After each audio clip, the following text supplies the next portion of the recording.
Jó napot kívánok, tisztelt Hölgyeim és Uraim! Azért kértem az önök figyelmét, mert a kormány a ma reggel kezdődött ülésén több döntést is hozott, azok közül egy pedig azt hiszem, hogy érdeklődést tarthat az önök korai figyelmére is.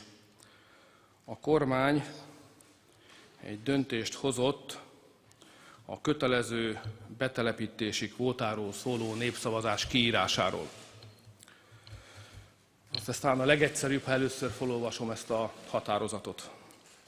A kormány 2004/2016-os határozata országos népszavazás kezdeményezéséről.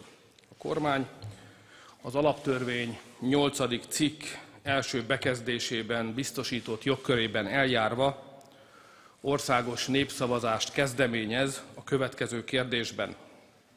Idézem.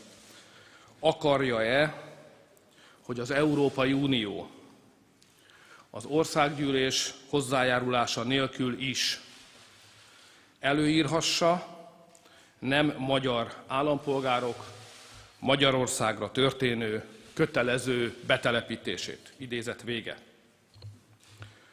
Másodszor felhívja a miniszterelnök kabinetfőnökét, hogy a kormány nevében az első pont szerinti kérdést hitelesítés céljából nyújtsa be a Nemzeti Választási Bizottsághoz. Tájékoztatom önöket, hogy ez meg is történt.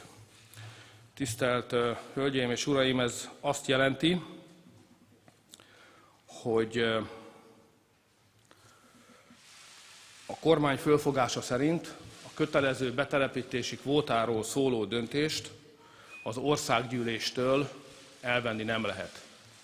Erről a kérdésről rajtunk kívül, tehát a magyar parlament megválasztott képviselőink kívül senki más nem dönthet. Az is köztudott, nem akarok zsákba macskát árulni, az országgyűlés pedig elutasítja a kötelező betelepítési kvótát, ezért ez azt jelenti, hogy aki elveti a kötelező betelepítési kvótát, tiltakozik az ellen, vagyis nemmel szavaz majd a népszavazáson, az valójában egyszerre áll ki Magyarország függetlensége mellett, és utasítja el a Magyarországra történő kötelező betelepítést. Ha megengedik, szeretnék néhány mondatos indoklást fűzni a kormány döntéséhez. Először is meggyőződésünk, hogy az az út, amit a magyar kormány választott, és a népszavazás útja, az egy európai dolog, az európai politika része, ezért jó szívvel ajánljuk másoknak is. A kormány úgy gondolja, hogy Európa egyik legfőbb értéke a demokrácia, és az Európai Unió is a demokrácia pillérein áll.